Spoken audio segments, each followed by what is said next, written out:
Баршаңызға қайырлы күн, каналыма қош келдіңіздер. Бүгін сіздермен ұзақтау, яғни 20 минуттық дайындалатын сұлы ботқасын дайындайтын боламыз. Бұл ботқаны өте тез, әрі өте оңай, жеңіл дайындалатын әдісімен бөлісетін боламын. Әркімнің өз жасау әдісі бар. Бүгін ең жеңіл әдісімен бөлісетін боламын. 1 стакан сұлы жармасын қазанымызға саламыз. Үстінен дәл сол стаканымызбен қайнап тұрған ыстық су құямыз. 2 стакан құямыз. Стаканның көлемі 250 мл.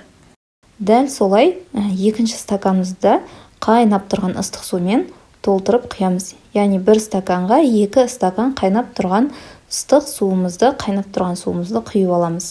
Шамалы ғана араластырып, бетін жауып 15 минутқа қалдырамыз. Ешқандай да отқа қоймайсыздар. Дәл осы күйінде 15 минутқа қалдырасыздар.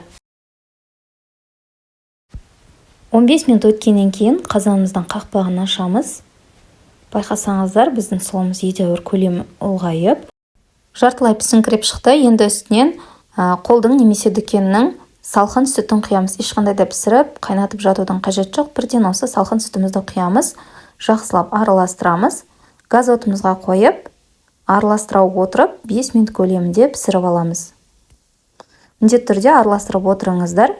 Астыр жабысып қалмас үшін осылай 5 минут көлемінде араластыра отырып пісіріп аламыз. Осы 5 минут ішінде татымына қарай тұз және де шекер қоссаңыздар болады.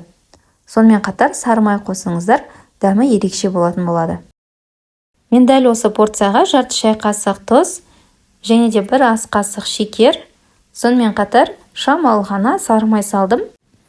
Қалауыңызша қосып, көбейтіп азайта берсеңіздер болады. Тұз бен шекердің мөлшерін қалауыңызша қоссаңыздар болады. Тіпті шекерді қоспасаңыздар да құры өзі керемет болады. Міндетті түрде бірақ тұзды қосуды ұмытпаңыздар. Осылай 5 минут көлемінде араластыра отырып пісіріп аласыздар. Осымен біздің сұлы ботқамыз дайын, яғни овсяный кашамыз дайын. Осылай керемет дәмді болып шығады, және де ешқандай да газдың жанында 20 минут тұрып, қозғап отырып, араластырып отырудың қажеті жоқ. Өте тез, әрі өте дәмді болып піседі, және де ешқандай да астына жабыспай, біркелкі әдемі болып піседі. Егер көп адамға жасайтын болсаңыз, дәл осы порцияны 2-3 есе көбейтіп жасай беретін боласыздар. Дәл осы порциямен 2 адамдық порция шығады. Өте дәмді, өте керемет болып шығады. Мен дастарханға ұсынғанда осындай сары маймен және медпен әсемдеп ұсындым.